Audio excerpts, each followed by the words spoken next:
Cave and Clover Productions. Hello everybody, welcome to Strike the Set. My name is Cameron Dutcher. I want to announce at the top of the episode here that we do not have a regular episode this week, but we were lucky enough to sit down with Brandon Guiles. He is a director from Midland, Michigan, and we were very, very lucky to sit down with him and talk about his film, What Happens After The Massacre. We talked a little bit about Peggy, which is a film of his, and a movie called All My Friends Are Dead, as well as so many more. He has a brand new film coming out called Don't Rot in Public, so keep your eyes peeled for that one. When it does get released, we will be announcing that here on the show because Brandon is wonderful. He sat down with us for an hour and a half. You'll be able to hear that full interview just after this. But Brandon was a good sport. We are not easy to sit down with here on the show, although we tend to be good people. We also tend to bust your chops when you come in the studio, and Brandon was a good sport about all of that. So thank you, Brandon, for coming to sit down with us here on Strike the Set. We would love to see you again. And for all of you just listening in, thank you for listening to this podcast. It means a lot to us. We did have some people reach out to us and give us their kind words, and we just want to thank all of you for listening to this, and just know that it means a lot to us. If you ever need to get a hold of us, remember that we are on Facebook. We are Strike the Set on Facebook, Strike the Set _podcast on Instagram, and Strike the Set podcast at gmail.com. So you can always reach out to us there. Until next time on the show, we will be back with another brand new episode. Full crew on that one. Gil, Jared, and myself will be in studio all together very, very soon. We're not on hiatus or anything. We just thought this interview was a little bit too long to put it out inside a regular episode. That's all beside the point. Enjoy an interview with Brandon Guiles. Get people together and just talk about movies. Like, I just love talking about movies.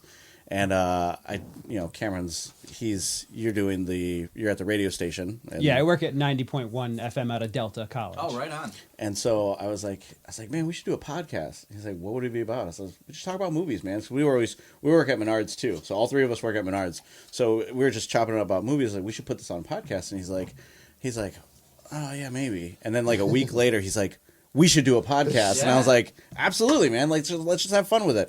And he's like, well, what do we talk about? And the running joke is, after every episode, we don't know what we're going to talk about next. So now it's like, well, I guess that's it. All the movies we saw are done. It's over. Man. So, but yeah, it's been fun. Our show runs, we call it the Cosmic Six, which it should actually be 9 now, where we each pick 3 movies that are out of nowhere, the cosmic. Oh, cool. And we talk about those first, and then we have a theme for every episode. And that's where this comes from. This is our cosmic bucket. Okay. Each of us puts movies in here. You pull out a film. That's what you have to watch for the next episode. Oh, very cool. So, and then we pick 3 movies based off of like one topic. So like this one that we just did, we're doing now is one director. So we pick one director that we really like, and we talked about some movies. Which is the episode you'll be on. Oh, yeah. Cool. You'll be on the single director. I talked about Scorsese. We talked about Fincher. Mel Gibson. Yeah. So we are definitely hitting on all cylinders as far as like what we talk about, and it's like everything. So right on. I'm really excited to talk. I know we haven't started yet, but I'm really excited. I saw a video clip of you, and I'll bring this up again so that way we're recording. But I saw a couple of videos of you on YouTube talking about Mighty Ducks. Yeah. And Rudy. Yeah. Yes. Which fuck you. For which one? Yes. Because I was pro Mighty Ducks. No, I hate Rudy sucks. It's a horrible film. I was like, a horrible film. He was by the way, he was in love with his best friend. 100%. That was the love story that needed to happen in that film. Rewatch it. Sean Astin was not. That is not how. Nope. The original Gomez Addams might be Sean Astin's dad. There's some deep wounds in this movie that we're gonna talk about. I'm gonna get up in your business just a second. No problem. About Rudy? Yeah. He just comes over and slaps him. I gotta text my buddy Andy and be like, I got ambushed about our Rudy. They invited me on their show and then they were dicks. It was weird. I was like, why is this in South Bend? No, it's like one of my first questions I wrote down was like, "You hate Rudy. Who hurt you?" No, I do have the same sentiment with Rudy, but I love it because of all that stupidness. Same with like Mighty Ducks. Like people hate on Mighty Ducks. I know you didn't hate on Mighty Ducks. No, but I like Mighty Ducks. Yeah. But we joke about that movie at least once every couple episodes. But someone brings it up, and I know I talk Not a about quarter- it. lines in it. Mighty Ducks is still horribly ridiculous. It's so stupid. It is so stupid. Didn't they try to do a show, Mighty Ducks, or bring it back? They did. I mean, they did a show. Oh, do they it, did yeah. do it. Okay. Yep. And It's then on Disney, Keenan, right? Keenan was just at the Anaheim Ducks game, and he was holding up a script for Mighty Ducks 4, I think. Dang. I don't know what he's doing. He's Knuckle like, puck. well, and then Keenan and Keller coming back with a movie. They're doing a Oh. Frankenstein flick, so that's Oh. just brand Oh. new. That was announced Okay. like last week, I think. Wow. Yeah, so Dang, that's cool. he's just going back. Hell yeah. Yeah, I mean, what do we bring up most? We bring up Tom Cruise. Labyrinth. Oh. Yeah, how much do you love Tom I Cruise? love How much Tom I hate Cruise. Tom Cruise? You hate Tom Cruise? Gil does. That is the running joke. Oh, Yeah, Gil doesn't. I love Tom Tom Cruise. and he hates him. The Yeah. running joke. The running joke is that I hate Tom Yeah. Cruise. I don't. He's fine. You'll hear a He's random fine. bell ring when they say Tom Cruise or anything. Yeah. Our also we have a running joke that the greatest movie ever made is Endgame, Avengers Endgame. Only because of the build-up that led up to, like, the whole world was waiting for Endgame. Because no one knew it. You It's hate like it. Grand if you Theft want Auto. if you want to make me look stupid, talk about I am not versed in superhero films No. whatsoever. I think the That's last great. Ant-Man versus like the Wasp, I Oh. think was the last one I saw in theaters. Wow. Yeah. Or the last one I might have just saw. Okay. Are you living? Oh, we went to Joe Bob. Oh, Yes. So that's yeah. where Yeah. where we heard your name for the first time. yeah. In Howell? Yeah. Yes. Yeah, Yep. that was great. I heard. How fun was that? Like That was- it was awesome. It was funny because I was like, I heard, hi, I'm from Brandon Guiles. I'm from Midland, Michigan. I was like, what? Midland, Michigan? Who is this guy? We Yeah. never get this guy on the show. And then it was like, that's how we connected. And I loved that whole atmosphere. I love that energy. I've never seen both of those movies. Wow. Yeah, Right, so really? it was a first time there, but also like I watched Joe Bob when I was like way younger, and Yeah. Yeah, he's on TNT. he was on TNT and Monster TBS Vision. or whatever. Yep, and like Monster I watched Vision. that for a while, and then like there's like a 30-year gap where I didn't watch anything of his. Yeah. So being there, and I was just like, this is so cool. Like he's still the same from what he used to be, and it's just better. Like it's just better. That whole Did you meet him or no? Or just I Cameron didn't. did? I didn't meet him because I didn't know what the hell to say. Oh. And Yeah. I have a weird thing when I meet like people like that. Like I don't know. Like I have to like relate. I don't want to be that guy that's like, hey, what's your favorite scary movie? Like I Yeah. don't want to be He that met guy. Mike No, yeah. Flanagan. He met. Yeah. I did meet Mike Flanagan. Oh, really? Yes, and that was super fucking cool. And I had a whole like conversation with him, and it was awesome. And he's a listener now. I'd like to think. Oh, really? I'd like to think he is. Wow. You propped him up. Yeah. I propped him up really well, and I asked him a question about Shelby Oaks and Chris Stuckman and how he worked on that, and then at the very end, I was like, I thank you so much for your time. I was like, I do appreciate it. I says, here's some stickers, here's a business card. I'm a co-host on a podcast where we talk about movies, and you're often talked about because we love your film so much. And he's like, you have a voice for podcasting. That's great. He's And like, a that is face fantastic. for it. Yeah, he didn't say that, but it was really cool. He was super, super awesome, and he took time with like everyone too. So that Oh, was right on. really cool. So Yeah, I I hope to meet him again one day. I think he's gearing up to do Carrie. Oh yeah. Yeah. Hell yeah. He's got a lineup, I think, in his head. I guarantee it. Yeah, He's got something. I would like to see out of all the Stephen King the Stephen King stuff like being redone. I want to see Rose Red redone. yeah, okay. I think it's like it's my favorite King Yeah. Okay. thing on film. To be Okay. honest with you, I love Rose Red. Rose Red. Miniseries, and I From think a Buick 8 is what I want to see. That's all I could think of. Yeah. yeah, it's so Flanagan's cool though. No, Joe Bob was amazing. I felt the same way when Kevin Smith came to Midland a few years back. There was a chance to meet him, and for some reason I was like, I just don't want to meet him as a fan. yeah. You know what I mean? Like, Yeah. I just want to meet him as like a regular guy, like, on the street. I don't want to be like at a place. Like, it's really hard. Like, conventions are different in my opinion because like you're supporting that artist. Yes. You know what I mean? When you go to meet him, like I met Dee Wallace. We went to Motor City Nightmares this past summer. for Massacre that played there, and Dee Wallace was lovely. She was great, and The Frighteners is one of my favorite films of all time. So Nice. Definitely really good. I love that movie. yeah. Oh yeah. It's really good. I will say that because of the show, meeting people has become a lot easier. Oh yeah. I'm less nervous. I was shaking when I met Joe Bob. For whatever reason, you get like that internal shake, and I was like, okay, time to gear up. Like, this is my podcast, and like, listen to this. And Darcy seemed very, very receptive. Like, she accepted everything that I was like, here's some stickers and here's some business cards and whatever. But it was, that was very neat. And then because of that, I was like, maybe we should start to have movie people on. You being one of them after hearing that, and then immediately going home to watch What Happens After the Massacre. Right, yeah. I'm sorry. No. I knew two people in there too. Oh, did you? Yeah, Casey and Alex. Casey and Alex. Oh, right. Yeah. She worked at Meyer, and then Alex I just known from Bay City when I lived here. Every single time I make a movie, I call Casey and I'm just like, I gotta kill you. She dies and She's everything. all good with it, She's because it's like, okay, show up for 6 hours one day, and then you'll just have a part in the film. Well, I was excited because we had a director on. His name is Tyler Zigafus. He runs a film company called Atomic Swan Films out of Flint. He's a good friend of mine, has been for a very long time, but we had him on because that was an easy pull. I said, Foos, you want to come on? Yeah, I'm on. I'm there. That's easy. Now it's time to reach out to some people that I don't know. And it's hard to ask for us. We're so small. We're just starting out. And then it's also like, do you want to come hang out at my house? Like, you know, so I appreciate you coming out to this. It does mean a lot to us. And I guess with that, we can start our interview. Yeah. Anytime we got questions. You guys got to get the Flint Rat guys on. Flint Rat. Flint Rat, yeah. Yep. Cody and Dylan and all those guys are. You said Flint Rat? Flint Rat Films, yeah. They did Cocaine Stepdad, which was at Hell's. Yeah, they do a lot of skits and stuff. I know Cody would love to come on. Okay. Yeah, so just in case you're looking for more filmmakers local, Flint Rat's a big one. The only other one I can name right now is she's an actress she lives in California now, but my friend Natalie I graduated high school with her, and she's going through flight training right now, like to be able to act on wires. Oh wow! So I think she's doing it. She's Spider-Man? Yeah. She's going to be Gwen probably. No, it's Once she does that, she'll never hit our podcast. We better get her now.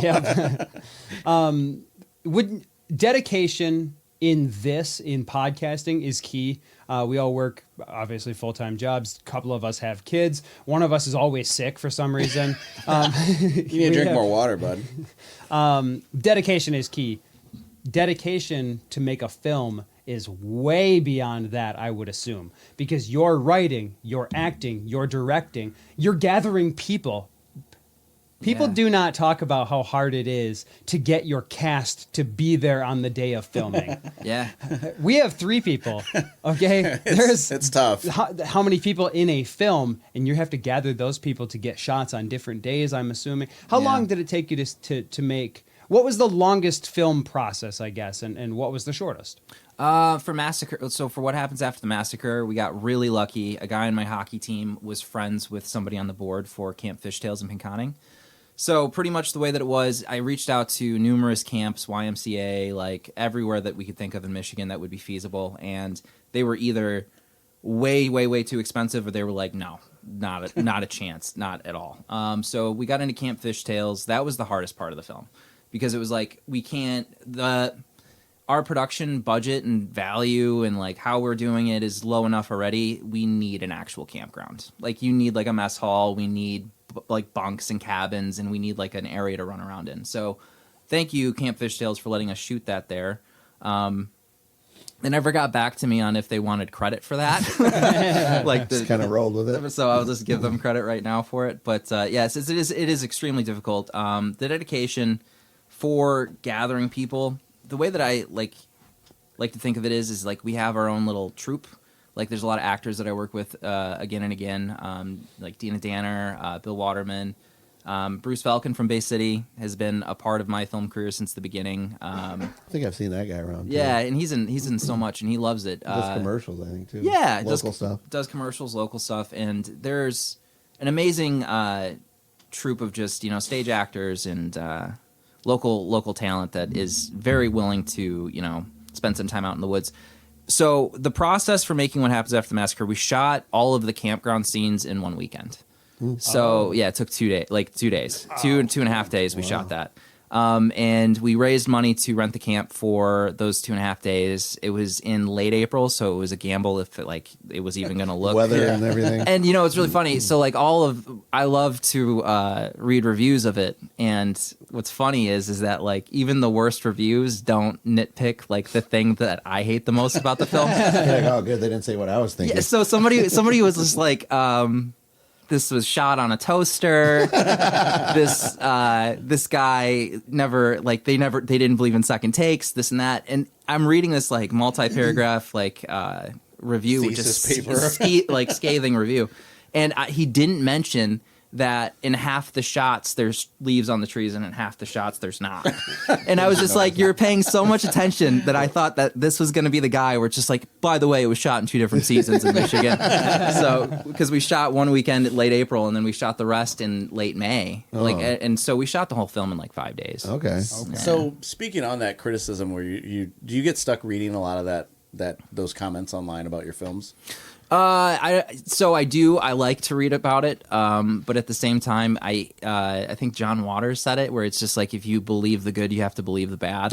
Okay. And it's just like, Yeah. so I like when I read that stuff, I just read it for entertainment. Yeah, like the thing that I brought up to Flanagan was like Chris Stuckman got like I've been a fan of Chris Stuckman for like years. So when I watched his movie Shelby Oaks, there was a lot of callbacks to certain movies, like that's from Rosemary's Baby, or that's a Signs reference, like, and he got dragged for incorporating those ideas into his movie, like, that's just from this, or that's just from that. And I'm like, you guys are missing this is his love letter to movies, like that's his first movie. So like to hear you say like, you just gotta roll with it. That's that's obviously what you got to do. But it's just so funny to think of, like, you're making indie movies right now, like you have to start somewhere, and you have a quote on Internet Movie Database that was like, sometimes you just have to, it's not word for word, but sometimes you just have to get your friends in the woods and film a movie. Yeah, and it's true. I think that's just awesome. Like, I look at it we just got to get in the studio and record. It doesn't matter what we record, just record it. Yeah. Get it out there. And like the thing is too, it's like, you hear a lot of people that are like, well, how do I get into filmmaking? And like, you know, with the rise of AI too, I think people are kind of like missing the point of like what filmmaking is. It's like if you have in my opinion, before you even worry about a camera, just worry about like do you have a story that you want to film? Yeah. You know what I mean? So like for Peggy, I had the idea of a girl who was bullied. It was originally going to be called Blackout Wednesday, and it was just about a girl who was trying to poison all these people at a bar that she hated. Sick. And so that was the idea of that film, and it kind of morphed and changed into Peggy. And then I always had the idea of like the first time I ever watched Friday the 13th and Jason pops out of the water, I'm like, what happens like 6 hours from right now? Yeah. You know what I mean? Where it's just like, what do the police do? Like, obviously they come back for part 2, 3, 4, 5, 6, 7, 8, 9.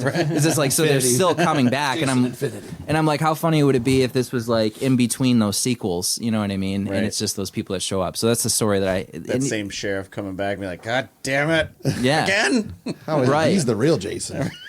Right. So it's like, I mean, I was reading a synopsis of some new film, and they were just like, after returning to the camp where people were slaughtered the year before, it's just like, if I showed up the next year at a place where a tragedy happened like that, and like it started happening again, I just go, this is on me. That's where This is my fault. That's where I think that your film is so genius, where it's like nobody's ever done this.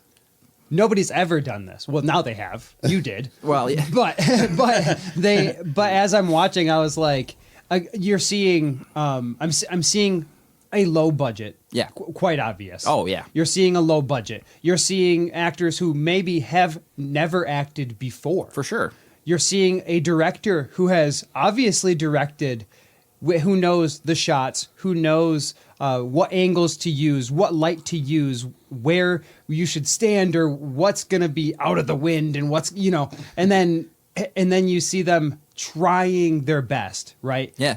In all of that, which is kind of a put down, I apologize. No, that'd be the name of my memoir. Trying the best. Trying my best. In all of that, I also saw writing that was impeccable.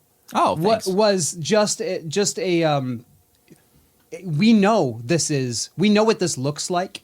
We know the story that we're trying to tell, and we're going to do our damnedest to tell this story in the best way that we know possible, with the amount of money that we have, with the talent that we have, in the time that we have, with all the technology that we have. And I think that in itself is the whole heart of filmmaking, is passion, passion, passion. So kudos. Oh, thank you. Thank you very much. Yeah. Although I may not have enjoyed your film, I enjoyed the ever living hell out of it because I saw somebody trying and doing what they like. Yeah, absolutely. And if you're not doing what you like, then what are you doing? Right. And everybody has different tastes. Like so many friends and family try to, and they're so sweet, but they like try to support me, and it's just like, you don't like Frankenhooker, don't watch my movie. You know what I mean? Yeah. It's just like my people who I look up to are like Henenlotter, and like I look up to just a lot of like the scream queens of the 80s and 70s and all those like Joe Bob, like, you know, Monster Vision, Last Drive and stuff. And like my brother, for example, comes to every screening, and it's just like, you don't like this stuff, like, you know what I mean? Like, and it's just like supportive, yeah. And I was like, you don't. And it's like, you don't have to do this. Like, I understand, like, but like, come on. But it's funny because we have a group text together where we're just constantly breaking each other's balls, and Jared likes to rile me. I am somewhat the director of the podcast. I kind of you are the director of the podcast. Okay. So I kind of push everything together so we can try to get on the same page and keep things flowing. And Jared, you're very by the book. And like, Jared likes to rile me up. Easy, let me tell you how easy it is. And you say one word and he doesn't say the word for the rest of the day. And I said, okay, before Brandon gets here, we need to, everybody needs to check out at least check out What Happens After the Massacre. Yeah. And then if you check out some other stuff, he said there's some stuff on YouTube and there's whatever. Yeah, I watched all of my friends are dead. Oh, and I enjoyed it. There's two of those things I did enjoy. I did enjoy the second story. Hold on. Probably New Guy. I like the New Guy. The New Guy. I do like that. the New Guy. I like that one. The New Guy was good. It's not on here. God damn it. The New Guy, and then the one about the farm. And the industry, yeah. Some of the comedic timing in The New Guy was pretty funny. And I also laughed really hard when you showed up in a wedding dress. Yes. And that was... Yeah, you gave it 10 Brandon wearing a wedding dress out of 10. I did. I gave it 10 Brandon Guiles in a wedding dress out of 10. Yeah. I mean, it was a fun movie. That is how... So... When we did that, so when we did All My Friends Are Dead, it was me and my buddy Mark, and we were just coming off of like Lower Spirits, and I love Lower Spirits. Yeah, it's still one of my favorite. I got questions about that too. Yeah, it's one of my. So this is like the 10th anniversary of that show this year. So like, nice. I want to do something really cool with it because like Lower Spirits and All My Friends Are Dead is how I even learned how to edit. So when I was like learning how to edit, film, like it was like All My Friends Are Dead, and so it was me once again, like you said, trying to gather people, writing, directing, and then so what are the cuts? What are, where do we put music in? How do we get music? Who can I talk to about that? And in doing so, met a lot of people that were in future stuff. So, but yeah, no, that movie's fun. It was a huge learning experience because it was like I think we shot that in like 4 days. That's awesome. Yeah. So yeah, we shoot. I've never spent longer than like a month. I don't think I've ever spent longer than 12 consecutive days. Like over the spans of month, like we'll shoot 12 days, but it'll be over 6 months. Right. And I don't think I've ever shot more than like 12 days on anything. Yeah, some of the comedic timing is really good, and I only saw a couple clips of the Lower Spirits, but it was. Do we need a pause? No, we're good. We can edit around. This is my wife Olivia. This is our new friend Brandon. Nice to meet you. and this is Eloise. Oh. You're good. No, you're good. It's 80 minutes of my life I'll never get back. So how much is ad-libbed and how much do you have them write their own, or do you write it for them and you say, hey, do the best you can? Some people are really good like with that, but it's pretty surprising. So like Ray Clark, who played Bicycle Man, pretty much came up with stuff on his own. Like I had it written where it was just like, okay, so the bicycle man. I like how he randomly comes by every now and then. Yeah. Oh, I think like my favorite scene in the whole film is when he's killing the boyfriend of that one girl and just goes by on the bike. Yeah. And then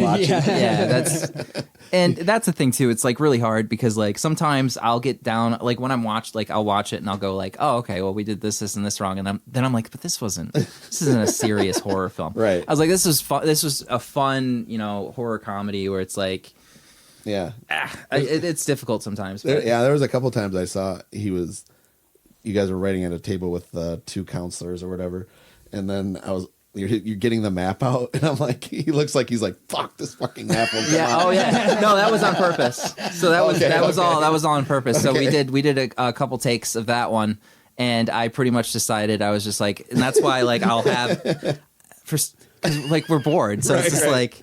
And we're tired and we don't want to be there anymore. So I'm just like, I'm going to put I'm going to have like, it's like always in my pant leg. Yeah. And so I pull out the giant map and then unroll it. And then there's nothing on the map. Yeah. I just laughed because it was like, you were like, well, and you were like, and the other guy just went like this just to flatten it out. It was funny.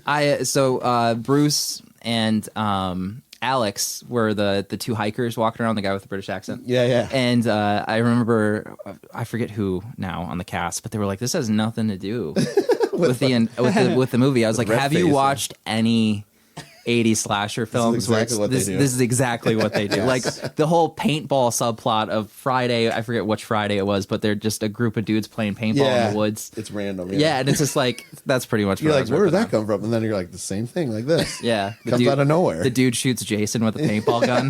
Like it's going to do anything. That's all I have. Okay. Yeah. Guess you'll split me in two now. Yep. What? Yeah, you fart head. Was that 4 or 3? That's Jason Lives. Yeah, that one's rough. Oh, they're all pretty rough. For a while, he and I were going down to we call it the Cobweb Drive-In Cinemas, my basement. Nice. So we were going to the cinema and watching horrible movies. Nice. Horrible movies. And Jason Lives I thought it was a good movie. I remembered it being good until we watched it again. And I was like, oh, this hits. Yeah. This is cool. Oh yeah. Still good though, at the same time. It's we gave it 10 fart heads out of 10. Yeah. The old guy said it. What steps do you take to go from idea to finished product? Yeah. Okay. So first thing's just the hook of like what I would like pitch to somebody. So I like to like take an idea. Who are you pitching to? Myself. Okay. Yeah. So like but the way that I like to look at it, it's like, okay, if I were to bring this to somebody with a budget, how would I describe it? And that really helps flesh out the script of like what I'm trying to write. So for example, the new movie that we're making will be out this year, and I have a hockey series coming out this year too. So Don't Rot in Public's the new horror film, and the whole idea of that was pretty much like, okay, so huge Joe Bob fan. What if, for example, it was set back? It's not necessarily set back in the 90s, but let's think like the 90s and 80s where you still had your local horror hosts who were doing like the, Sven Gooley and, the Ghoul from Detroit back in the 70s. And it's like, okay, so you have a guy, he's been doing this show for a long time. And then he's told by the city, like, we're done. Funding's been cut. We're closing the public access studio. We're closing the studio. And this is going to be your last show. Deranged Fan calls in and pretty much says, you're going to stay on the air, period, or you're going to die. And I was like, oh, that's my hook. Okay, so you have the Deranged Fan, and then you start thinking, okay, I love that idea. What can I do with it? Because originally when I pitched it, it was like a radio station. It was a radio station DJ, like Wolfman Jack and stuff like that. And then what's really funny is I was at Motor City Nightmares and I was talking to Dave Sheridan, who played Doofy in Scary Movie. And he was just like, and I was like, I think I might set it at a TV station. He's like, set it at a TV station. It's a way better idea. So I called MCTV in Midland, and they were like, yeah, dude, come on in and shoot it. So we went there for a week, 5 days, and shot this story about this guy who had a horror show. But so that's pretty much how it goes. So like that's how I get the scripting down. Once I get the scripting down, like the script finished, I usually like to cast as I'm writing, because give as people as much of a heads up as possible. Like, hey, if you're interested, I'm planning on shooting in October of 25. Can you make it? Like, what's your schedule look like?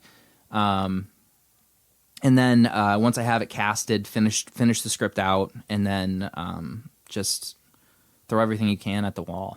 Like, it's just from that point on, it's just like what's going to work, what's not going to work. Because it's like you said, like these are all, some people have never acted before. Some people have been on stage and theater, and some people have done shorts. But it's trying to work with people from a whole bunch of different areas. And like, for example, this last, like Don't Rot in Public, this last thing we shot, we did have to recast. It wasn't working. Or Yeah, it wasn't working. Yeah, and it was trial and error, probably. Yeah, and it was a part that I thought would have been great for the person, but the person just wasn't clicking with it. Like you were telling them, and they just couldn't hit it. Or the mark and or something? and it's the first time that it's happened really in filming. So I called up another friend, Tanya Carrier from Bay City. She's a filmmaker too. If you ever need another person on your podcast, filmmaker, writer. She stepped in and was great immediately. But I mean, like on 2 days notice, you know what I mean? That's cool. And like, yeah, and just did the best that she could. And in doing so did a great job, like better than I expected. So, Okay. yeah. Okay. What's a movie that started your passion for movies? Probably Clerks. Clerks. Yeah, Okay. probably Clerks. I didn't watch horror until my 20s. Oh, wow. Yeah, because I watched like King adaptations like It and like Pet Sematary growing up and stuff like that.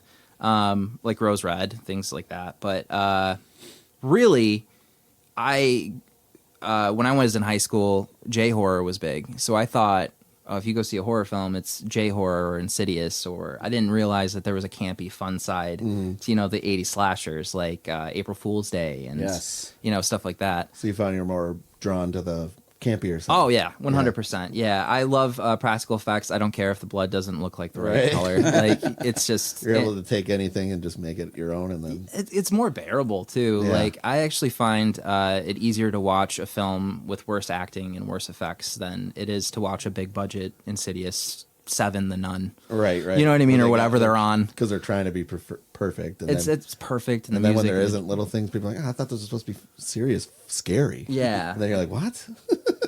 When it gets funny, all of a sudden it changes. It does, yeah. And I don't But there's a lot more. If you look at it, it seems like the ratio for funny horror movies seems like they outweigh the serious. Because Yeah. you can dissect serious movies easily, but the campy ones, you're like, there's so many. so many. Stretch back to 50s, 60s until now. Yeah, And people are doing it, and it's like, damn, there's a lot more than I thought there was. yeah. It's like, have you ever seen Matinee with John Goodman? Yes. Yes. Yeah, it's a great film, and it shows that, like, when you said like Back to the 50s, it's Yeah. just like, yeah, he was like the fictional like Alfred Hitchcock, Right, like, yeah. Mant, and like all these fictional. Yes. And he's like, oh, I'll do King Ralph after this. And you're like, oh, Oh, King Ralph. And that's very under talked about too. And I was going to put that on our list, but that's a good one. yeah. We have an idea for a film that's why I asked you about going from idea to finished product, because I have no idea where to start. Here's the pitch. All right, here we go. I wasn't going to. Yeah, But here we go. Come on, Bobblehead, get it together. It's We have like an- Scream, but it's not Scream. There's a All right, formula. Think of Scream, but don't think Courtney There's a Cox. formula. There's still two killers, but it's not Scream. Okay. Matthew How about Lillard didn't want 3 killers. It happened out of a joke, much like many great things, is that we used to record at Delta, and it happened as a joke we walked out, there was a full moon, he and I are walking out of the studio before Jared was involved, we're walking out of the studio, and he howls at the moon. I And- crumpled over, and I was like, he's a couple steps ahead of me, and I crumple over, and I'm like, oh, God. Oh, man. Oh. And he turns around, and he goes, dude, are you okay? And I was like, I don't know. I just and I pretended to rip off my shirt, and he fucking just dies laughing. And then Chicano Wolf was born. Yeah. So we have an idea of a werewolf movie, but it's a Latino gentleman, and then when he turns into the Chicano wolf, he becomes stereotypically Latino. And we want him So it's like a Latino American wolf in America. Yeah. Yes. Yes. Cholo wolf. Exactly. Yes. But we want him to be stereotypically we want him Yes. to be borderline racist. I want him. Does he eating- turn more race? Like, is it more racist when he turns into the werewolf? Yes. Yes. Okay. Yes. He eats tacos. He has an accent. He drives a lowrider. Like every Bandana right above his eyes. bandana. like knee-high socks, like super stereotypical. Yeah. Like button shirt, but it's only One buttoned at the button. top. One Yes. button. Yes. tattoos, like That's yes. Pencil thin mustache. Yeah, pencil thin mustache and goatee. Yeah. Yes. And we were like, well, what is the idea? He says he has to stop the president from canceling Taco Tuesday. Oh, there we go. So if you want to make a movie with us, you're welcome to do so. Dude, Full Moon would make like 4 of those like Yeah. today. Yeah. It's true. It's true. Chicano werewolf. What's inspiring you now? Oh, I watched a great movie called Killer Party the other night. It came out in like '87, and that was like one of those like sorority slashers that you think like I really like movies that take unexpected turns. So this movie turns in. I don't really want to spoil it, but it turns supernatural. That's all I'll say. And so you're gearing up to this like mass slash, like standard '80s by the book. The first half's incredibly boring. They're getting all the characters into one place so they can all get slaughtered. And then boom, it turns supernatural, and I was like, "That's really cool." So I highly recommend. That's the new one that I just saw. Yeah, I think it was '87, might have been '86. Really inspired by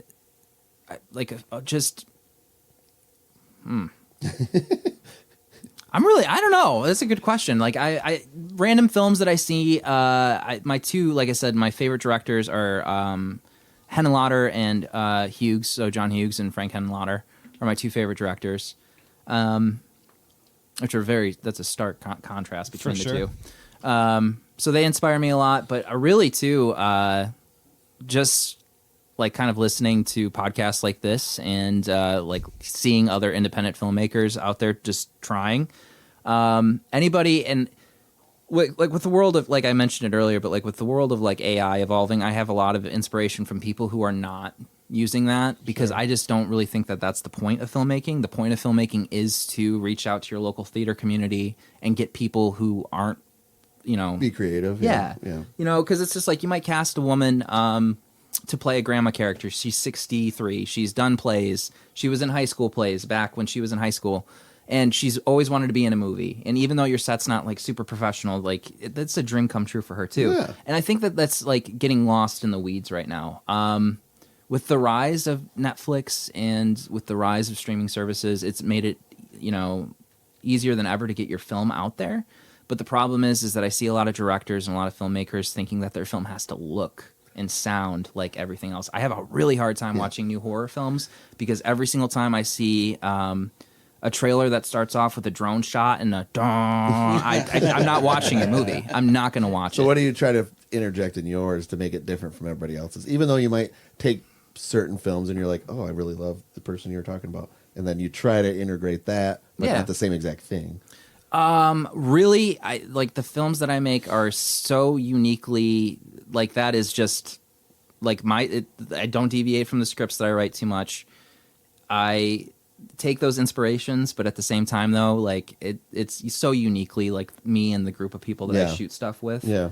You collaborate with them and talk to them about it. Like, hey, Oh, of guys. course. Okay. Yeah. You're like, what do you think about this? Do they try to like say, hey, what if we do this instead? Yeah. Oh, They're yeah. okay with that. Oh, yeah. I'm not. And then if you're like, yeah, If- okay, sure, we'll try it. I had one actress who did she was in Peggy, and she did another film like the next summer, and was like, oh, the director, like I tried to ad lib one line and he like got in my face, and I was just like, Trying to be the Ew. aggro director. and it's just For like no reason, yeah. unless you're literally paying like, and even if Millions you of are paying dollars. somebody millions, it's still not okay. But like Right. especially for like low budget, where it's just like you're taking yourself this serious, like. Our sets are surprisingly laid back. Yeah. And just Yeah, I think that's it's each, not even just movies, like sports. They do the same thing. Me, I played basketball most of my life. I played at Red Hackers, Gus Mackers, Street Balls, all these things, and then I played in not professional, but I played high school a little bit in Delta College. And you have certain surrounding people that act a certain way, coaches, refs, family members. Sometimes they're over the top aggro, like just go out of Yeah. their mind. I'm like, how much did he pay to be here? Yeah. Same as me. Oh, okay.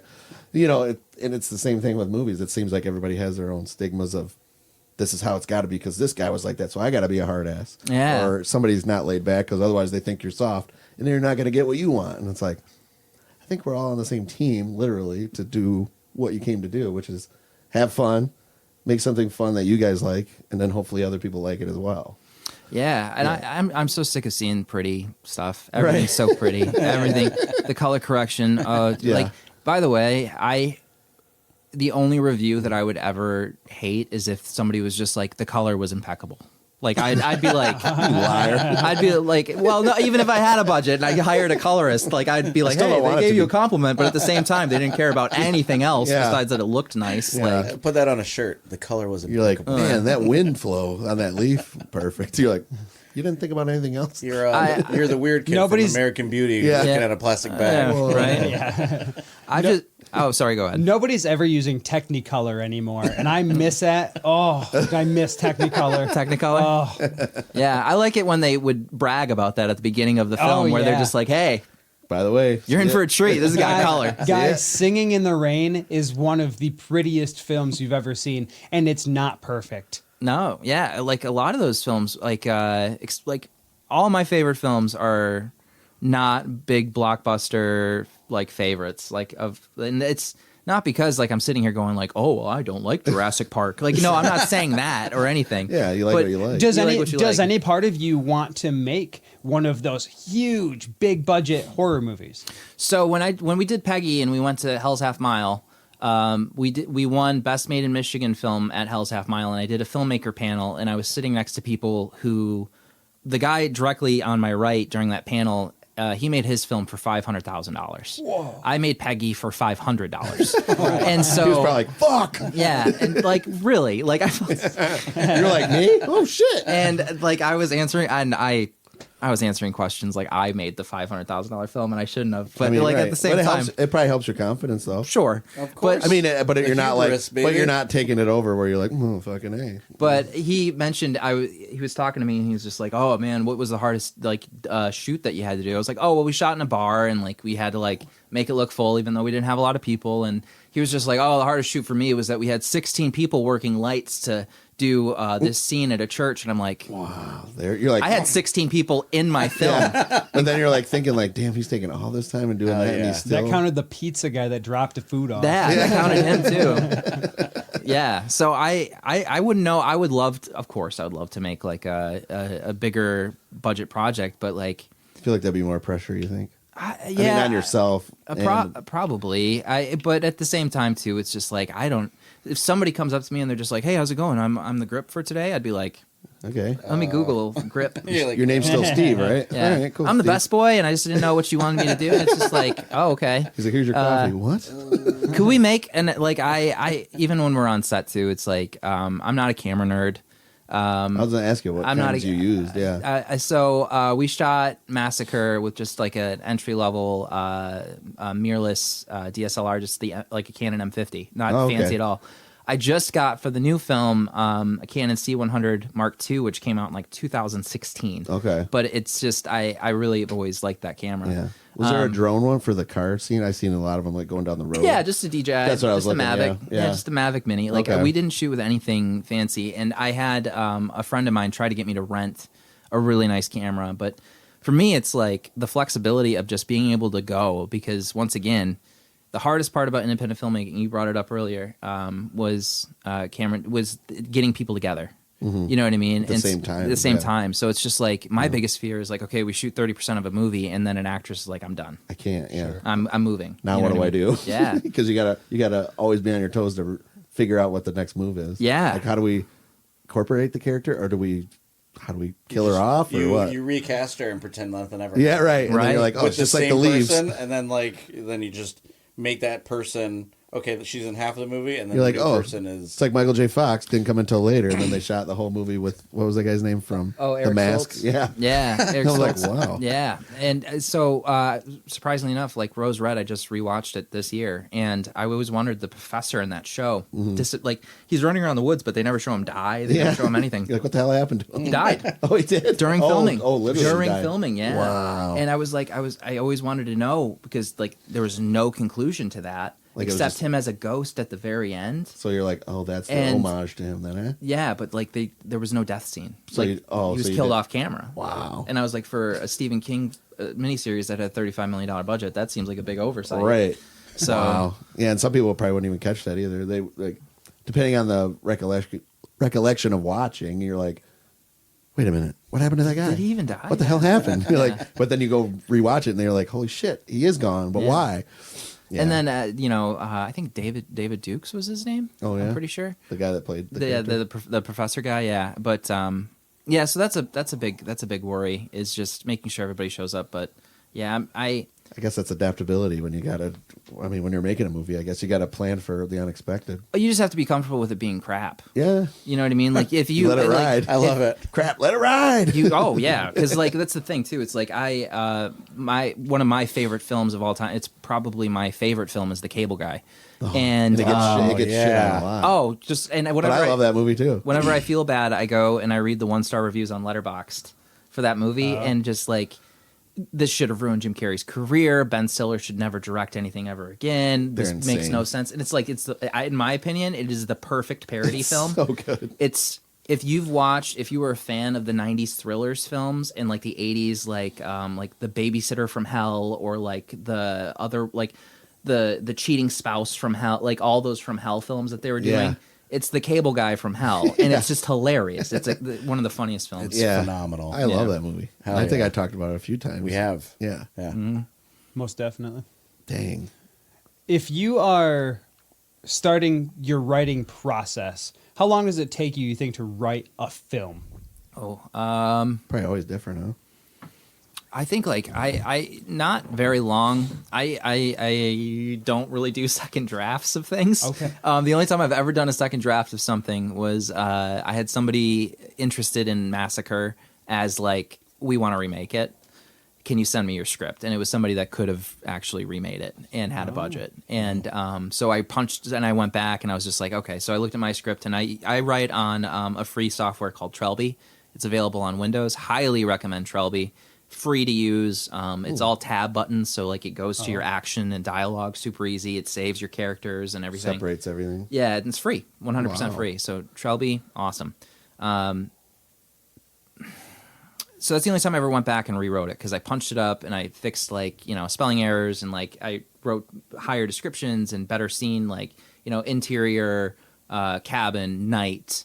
Scene, blah blah blah, and like actually putting like the scene numbers to it, and I sent it off. Never heard anything back. You're like, So- at least still I got the nod for It's it. on the desk somewhere. It's on the desk somewhere. Yeah. So, but it was somebody really interested in the whole the next day after slasher Oh, like movie. what happened? Yeah. Yeah, and so I usually for like I wrote Massacre in I think like 3 or 4 days, and then I what I like to do is just think a lot. Like I'll think about scenes. And I'll like write in my phone on notes. Okay, like the scene with me and Dan on the dock at the end when he's talking about like, well, what are you gonna do after this? Like, and I was like talking about being older and not having friends. Like, I was like, okay, I like that scene because I like the idea of the killer paddling behind them as they're having a heartfelt moment. Leaves it open ended. Yeah, like well, it's just like it's just like, so what do you? It's like those movies in every slasher where it's just like, what are you gonna do after college? Yeah, right. Well, I'm gonna go.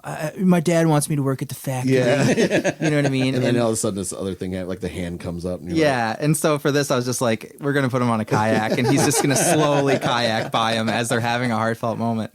And so I wrote that scene first, and so I'll write like little nuggets of scenes that I really like. Like I wrote for Massacre. The shot for shot parody of Elf, where the girl's singing "Baby It's Cold Outside," sure. who my wife is the girl in the shower singing "Baby It's Cold Outside," and then the killer turning and then coming and like getting her. But so like I'd write that down, like Elf parody of this scene with Zoe Let me Deschanel. remind myself what Yeah, this is. and so then I'll sit down and write, and usually I'll write over like a month or two, and then it'll take me like 5 days. Sure. Randomly. So. Note to self: get Zoe Deschanel in the show. Yeah, right, See right. if you change your mind. Do you want to remake anything? Is there? You do all your original stuff. Yeah. Is there anything that you're dying to remake? It's being remade already. Yeah, I would have The Burbs is coming out as Okay. a series, and I genuinely thought it would make a great series. And Nice. so that was like the one. So I'm happy that they're doing it. I love Keke Palmer. Like I'm a huge fan of the show Scream Queens. Sure. Highly recommend that show. and the cast is great too. I forget the guy's name. He's Colin Robinson in What We Do in the Shadows. He's going to be in the Burbs series remake. But as for like movies and stuff like that, there's very few. I always thought people should go back and remake bad films. Like I never understood why. They just redid Anaconda. Yeah, Yeah. like which is a great idea. Go ahead. Oh no, I was just gonna say the one we watched. Didn't they remake that the horror movie Ouija. Yeah, Ouija. I had never seen it before, and we watched it. It's called Witchboard, actually. Oh, Witchboard, Witchboard, yeah, Witchboard, and they made part. Was it the same one? Yeah, it's a completely reimagined. I like the I think it new has one a lot. Bill Skarsgård in it. Or no? Is the new one. Yeah. The old one is very hard to watch, but it's one of those ones you're like, oh shit, it reminds me of 80s cheesy shit. 70s. It's 70s, yeah, wasn't it? 74. Wow, late 70s, mid 70s. Yeah. But we watched that. There's like it doesn't have any lore, but it's also something I never seen, so I was kind of like giving it a chance. Yeah. But it's like after you're done, you're like, this one's not good. But then he said he saw the remake of Witchboard, and he said it was really good. Yeah. Like it revamped to better. Oh yeah, You know. I loved Witchboard. Yeah, Yeah. I think they showed that on the last drive-in. That's right. No, yeah. they remade it, so there's an updated, reimagined version of it. Some things get better when they are updated to today's filming and today's standards. Some things not so much. Yeah. Of course, the big one of last year was the Toxic Avenger. Yeah. And I don't know if you saw. I've talked to Lloyd Kaufman. I've had films on Trauma. Lloyd is a very nice guy. He and I have not seen the remake of Toxic Avenger. I will say that I haven't I either. have not yet. So I feel like a bad Trauma fan, but at the same time, it's like I've had friends say mixed things. So Yeah. I liked it. It's a little long. It's a little long. I liked it, and it's a little different. Yeah. And take that what you will. If you like the different stuff, that's cool. I like the original. yeah, I like the original. Yeah. I missed the city. I missed the whole feel of marrying. This whole love story, because that's what it comes down to. Is that is a love story, and Yeah. and this is more so a fatherhood story, and Sometimes, a little. sometimes I think that people misunderstand the grime, like the charm of 70s and 80s New York, like Hell's Kitchen area stuff, where it's just like, the grime and the dirtiness, like prostitutes on every corner. Like it brings it up. Like they're street trash. They were remaking Yeah. Street Trash, and it's like, how? Yeah. How do you not the remake same that film? anymore. Like, watch Street Trash, and if you don't think that the city's a character in that film, where it's just like it's disgust. Like by every itself. single scene oozes with this. Like they go into an office, and you're like, this isn't an office. This is a condemned shack somewhere. Yeah. and it's like they didn't have to do anything. They just walked in there. they just walked in there. Another one that I would like to see remade is Angel. Oh yeah, Yeah, if you've ever seen it. I have. Angel's- Joe Bob showed that one too, not too long ago. I'm pretty No, sure. That's not where I saw it, but I would love to see that. I would love Yeah, to see. that's his take on the that. girl who's a streetwalker, and then that would be that'd be an interesting remake. I think that one probably you gotta. And another thing is too is that you can't have like an artsy director do it. You got to still have somebody that's gonna have some Grimy. fun You with do it. it. Me? Oh yeah. Give it Is there some any? griminess. Is there anything? Have you done all your shots in Michigan? Mm-hmm. Are you interested in shoot? Where is a place that you would like to shoot? Oh, probably. I would love to shoot something in Canada. Yeah, I would love that. But then again, Because though, directors get a big kickback from making movies in Canada. yeah, well, I'm not gonna get kickback of anything anyway. But I have some filmmaking friends in Canada that I would love to shoot with eventually. Like I got a guy in Vancouver who's a really tremendous actor that I've always wanted to have on something. But there's always the thing that nobody looks at too with independent film is union versus non-union, and that's a huge deal. So a lot of the times people who are like when you go on Tubi and you watch these low-budget films. Just know that, like you said, it's like with this podcast, it's like everybody has to go to work tomorrow. You know what I mean? A lot of these people that you see aren't union, and it's very difficult to get a union credit. And Michigan as a whole, I think that we're getting a really, really strong filmmaking community. But I feel like there's still some separation between the Detroit gals and guys and us up here. I really wish that the state would come together and figure out something to kind of like boost up the arts a little bit more. Sure. we had it like when I was in high school. We started getting that film. I think like 30 Seconds or Less, which was shot here. Danny McBride, I think that was in Grand Rapids, and they were doing some film production credits, and then they stopped it.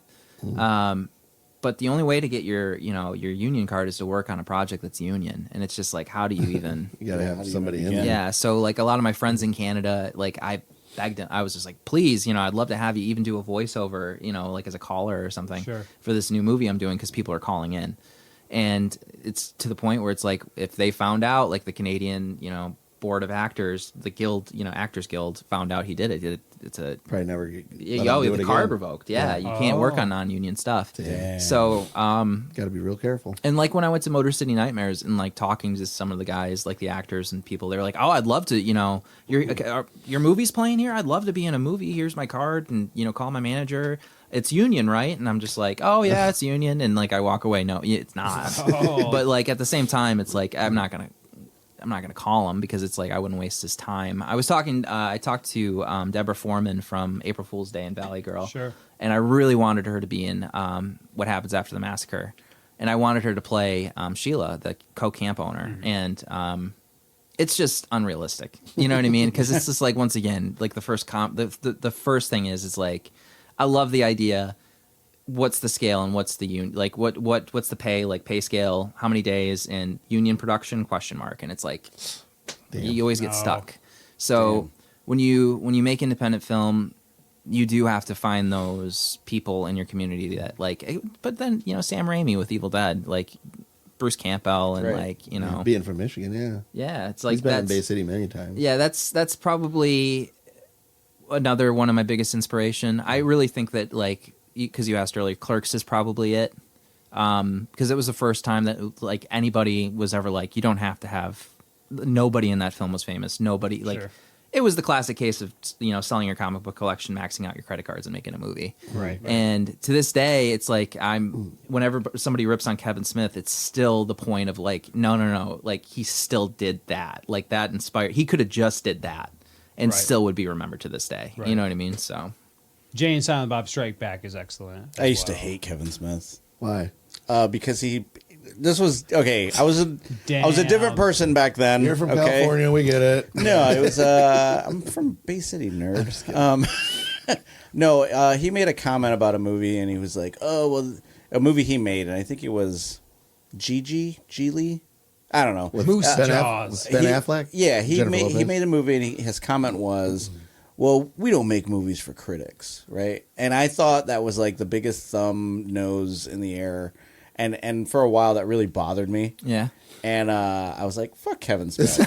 but then, like I got older, I got wiser, I got smarter, and now I think he's super cool. I think he's a cool guy. How dare you insult Roger Ebert? He's such a nice guy. I don't think anyone's ever said that. Yeah, so I was like, I guess to go off of that, you're making movies for you. Right? Yeah. Right. Okay. Right. It's the whole purpose. yeah, And he's like, fuck you too.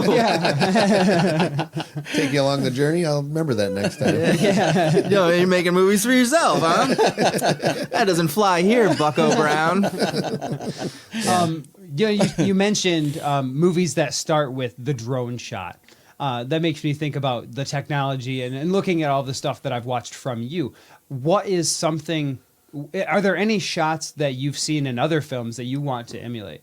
Yeah, a lot of stuff. So what I'm trying to do is trying to figure out, like, my wife does special effects, and I know a couple other people in the Midland area, like Val Kerrigan does special effects as well. But my wife Allison has done like a lot of research in figuring out like practical effects, so like a throat slit or like an eye punch out. So like. Really, with Don't Rot in Public, one of the things that I wanted it to do was kind of parody like the Giallo, like the viciousness of that. Sure.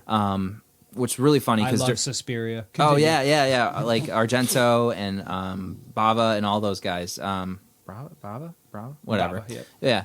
And I really wanted to do the only thing missing from my films, in my opinion, and this is gonna make a lot of people out there laugh, so bear with me, is gruesomeness. Like my My buddy Mac is a writer for Horror Society, and he writes under the name Blacktooth, and he reviews and takes a look at a whole bunch of low-budget stuff, and he does a whole bunch for the independent horror community. So thank you, Mac, if you're listening. But he always says whenever he reviews one of my movies, he's just like, it's not for the people looking for blood. And it's like, damn, I do want to make a movie for people looking for blood. Sure, You know what I mean? Just gotta give it more time. That's Yeah. So I'm really hoping when we go back, because we still have some more to shoot. So if you guys want to be in it, you let me know. We have more to shoot for Don't Run Public, and I really want to amp up the kills, like the blood. Sure. Yeah. Sure.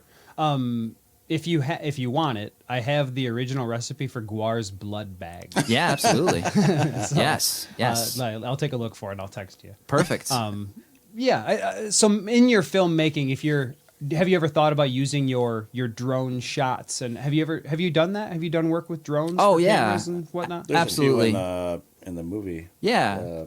Massacre. Right. Yeah. Yeah, there's a Right. couple. Yeah. Okay. That's what I was talking about, where they're driving. Yeah. Right. Yeah. Okay. Yeah, that was a back road. That was behind Northwood, too. So it kind of looked familiar because Yeah. I used to park at Northwood all the time to eat my lunch when I'd work in Midland out there. Yeah, that road, Tibbetawasi Road, kind of goes right around that It was river. a long way. Yeah, and it looks so so we filmed the entire sequence of driving to camp on that road. Okay. And it's just we shot it in an hour, and it's just like that. We put it in the movie. You know what I mean? So it's just that's you have to work fast too. Yeah. So anybody who wants to make a movie, I know somebody who he'd be a great director.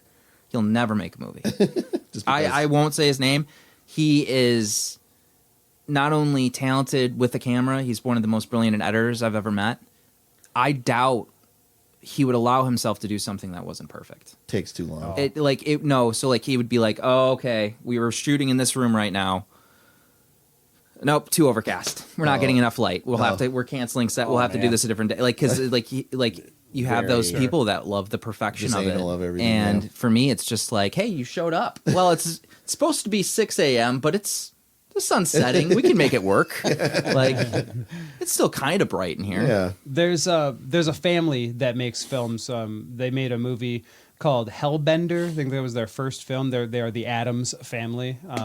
They look up their stuff. It's excellent. But it's three people that they're a couple and their daughter make films, and their daughter is the main actress in all of their films. Oh, wow. And they're all they live in the Ozarks, I think. So they're in the mountains, in the woods. So a lot of their stuff has to do with witches, because that's where witches live, apparently, is in the woods. Good It's a to good know. setting for them. Yes. But all of their stuff has the same feel to it. They have a new movie called The Mother of Flies, which is on, if you watch Joe Bob. Yeah.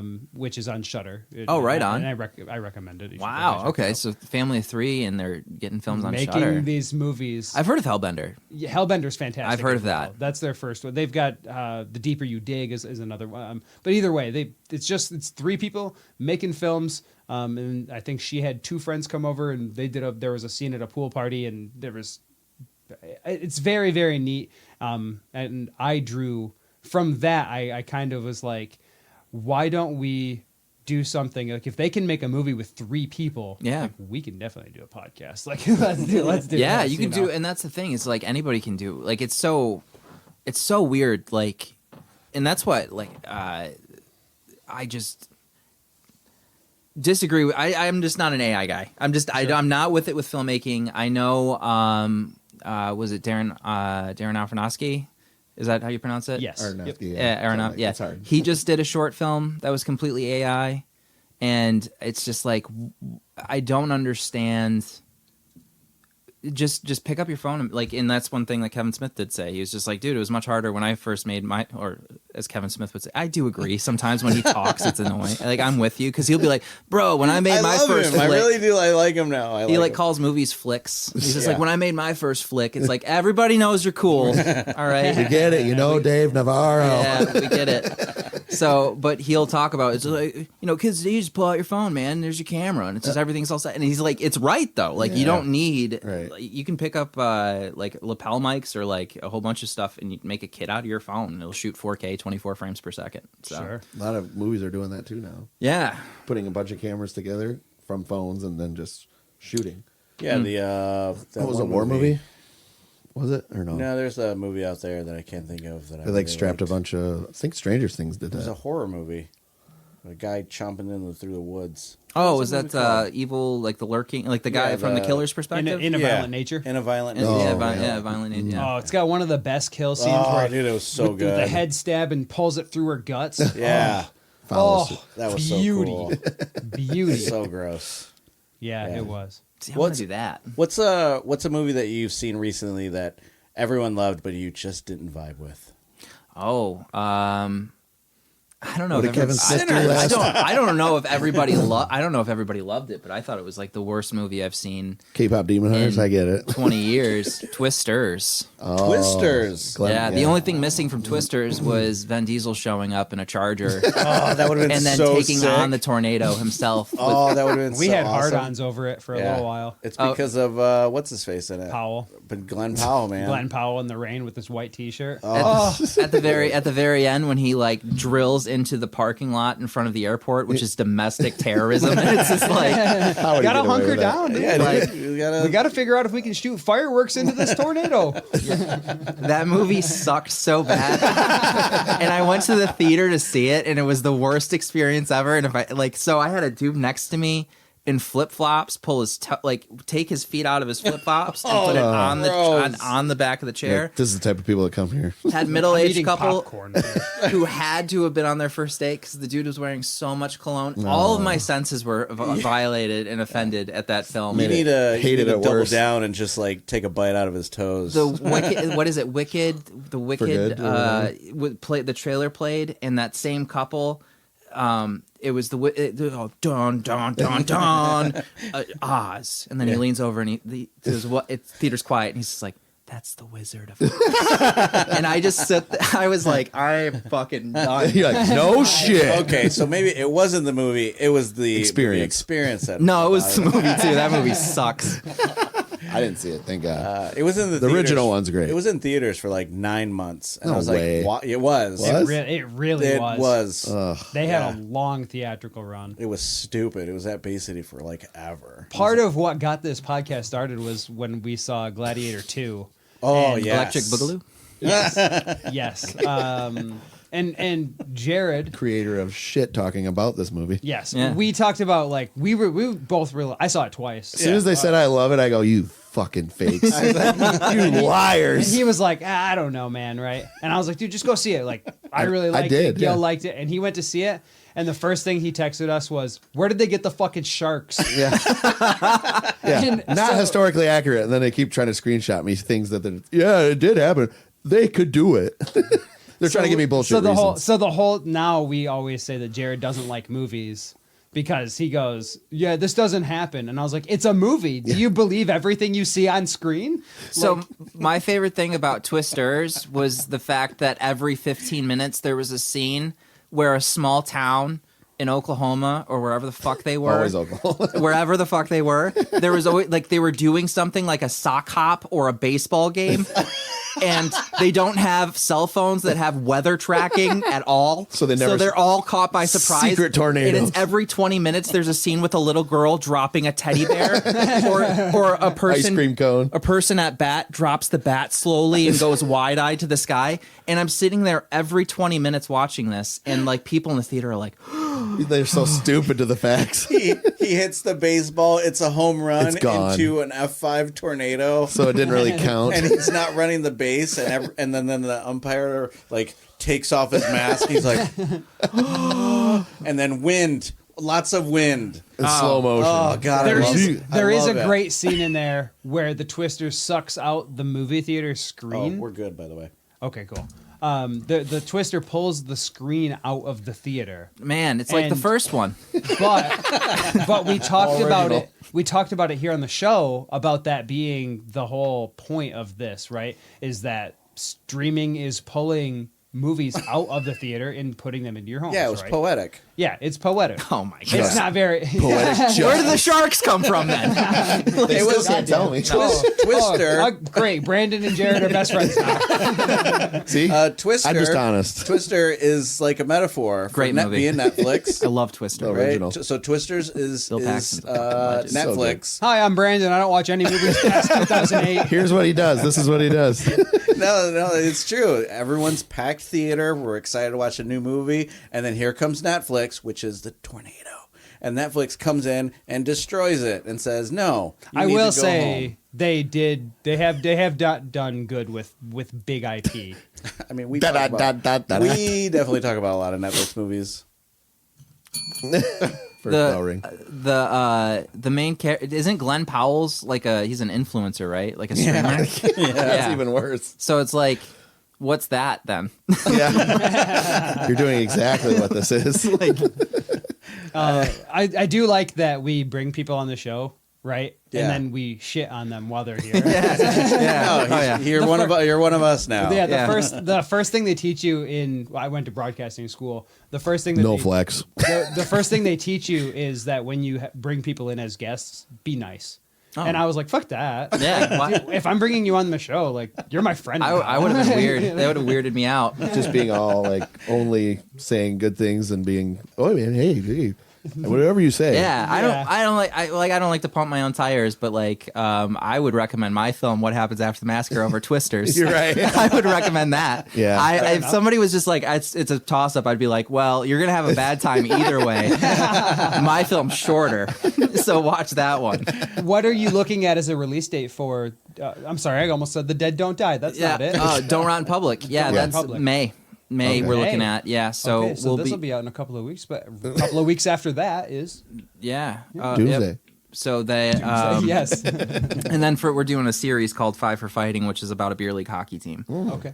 Which is my first like step away from like really horror. I was going to ask you about that Yeah. as well. Yep. So that's like that's just a straight up just kind of like a Bad News Bears type show. but, When like- you're making films and you're shooting, you're actively shooting. Are you also writing for other projects? Yeah, I have a project. never I have stops. project that I'm really excited for. It's probably the most ambitious one I've ever come up with, and I'm just right now I'm in the notes phase. So like I've written on my phone 3 scenes that I think would be really cool, and tried to like come up with rules for the world that it kind of lives and breathes in. It's kind of mashing up 2 different genres of film and putting them together. Sure. In a way that I don't think's been done before. Okay. So I'm pretty excited about it. It's just can we pull it off and make it make sense? Ooh, that's a tease. I like it. How many? Okay, do you know right from the idea this is going to be a short film, this is going to be a feature length or whatever? So all my friends are dead. That was like the short films. That was me and my buddy Mark. Like I said, trying to learn how to edit and make movies, and like that was trying different. John, we didn't know what we were doing, and we still don't. But we have a better idea. That was like my short film. I don't really make short films. The reason being is like there's just no avenue for them besides Sure. Just showing them randomly. YouTube, like film festivals, things like that.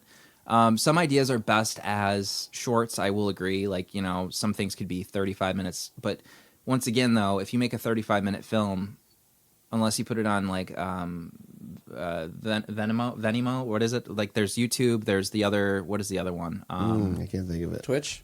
No. No, not Twitch. It's like it starts with a V. Verbo? No, I think that's like a booking app for hotels. Guessing here. Speaking of, if you want to... Yeah, this episode is brought to you by Staying at the Cameron Hotel. But no, The Dutcher knew. I usually only do feature stuff. Sure. Yeah. Sure. Now, if you had ideas, multiple ideas for a short film, would you just then turn that into a feature film by doing like maybe an anthology? Yeah, I would love that. So The Twilight Zone is one of my favorite shows ever. I love the whole Monster of the Week stuff that used to happen on. I miss that. I miss when series used to just do Monster of the Weeks. You know what I mean? Like the old X-Files and stuff. Everything now is just like this big long arc that you have to like pay attention to. But yeah, I would try that. Yeah, and I actually had an idea. I was talking to the Flint Rat guys about it, about doing like a Michigan filmmaker showcase, where it's just kind of like not necessarily like VHS or anything like that, but something in this, like everybody from different areas of Michigan makes a short and puts it together into one film. That'd be Like sick. Twilight Yeah. movie is so awesome. God, I wonder if Foose would be down for that. He wants us to show a film. Yeah. Ooh. I'll give him the idea and I'll shoot him your name. Yeah. Yep. It's picking one genre, just going off of it. Yeah. We have a film coming up. In Bay City they do the Midnight Monster movies at the historic Masonic Temple. Oh, yeah. We'll shout them out again because we have a film coming out on it. But we're showing Tammy and the T-Rex. Nice. So, Great film. And it's the long running. The long running joke is that I love Tammy and the T-Rex, which is true. The joke is that Gil does not like it. Oh, really? Gil made it 10 minutes in. I got 10 minutes in and I said... Did you get to the part where he gets punched in the nuts over and over again? I got punched. No, And you thought, I'm done? I got to the part where they were both holding each other's nutsacks. Yeah, that's a great and scene. I And you said- made it through Twisters? And Yeah. I said, And K-pop Demon Hunters. I said, you know what? I'm going to watch K-pop Demon Hunters instead. He cannot stop talking Oh, you about missed some of the greatest it. scenes. See, because I can only do 20 minutes of K-pop, and then he's like, "Why?" Tammy and the T-Rex is Yeah. brilliant. I love that Well, movie. you're going to sit through the whole thing now. I am going to do what Jared won't do and watch a movie that I did not enjoy the first 20 minutes of. Yeah, you need to. Who says I will. won't? What didn't you like about it? I think I just was zoned out and Just I said, not- I can't do this. Just not. Oh for you. yeah, yeah. it that wasn't. could I be it. wasn't in the right headspace for it. Yeah, that's for sure. that's okay. Yeah, That dude, you makes need total- to be stoned. Mm. No, I mean, I did watch. What was it? The Killer Donut one. Attack of the Killer Donuts? Yeah, I did Oh, watch right that, on. and I was like, "Wow, this is bad," but I get it. Yeah, it's my favorite Paul Walker movie. I know. R.I.P. Paul Walker. A lot of people are going to be like, You didn't do your R.I.P. Bruce Willis. What's going on? Oh, we haven't done that yet. yeah. R.I.P. Bruce Willis. Yeah, that's another thing. On the show, we always... Because he's alive, right? Yeah. Yeah. Okay. They But just by like the time doing the show airs, Yeah, sometimes it takes a week Hey, and my- a half before the show comes out. He could be dead by then. Oh, you know, we're gonna Simpsons this, and we're gonna It's been a pre-prediction. Yeah. we're gonna predict Man. it. He does it like a year now. I'm like, why do you keep saying that? Because you hear me every time go, he's not dead. Just because I always love Bruce Willis. yeah. Oh man. He will be. We got lore on the show, man. There's a lot of lore here. Yeah, there are Almost- voiceless characters, and yeah, we're all about it. Did you really drop out of film school? Yes. What made you drop out of film school? I met everybody that I needed to meet. Oh, Yeah, so I only went to film school to meet people. Because I was like, I want to start. Like, I really wanted to do Lower Spirits, which was the series idea, and I was just like, it's making fun of supernatural. It's making fun of like ghost. Like, I'm a huge fan of Ghost Adventures. Yeah. It is my biggest guilty pleasure show ever. The one with Zach, right? Oh, Zach Bagans.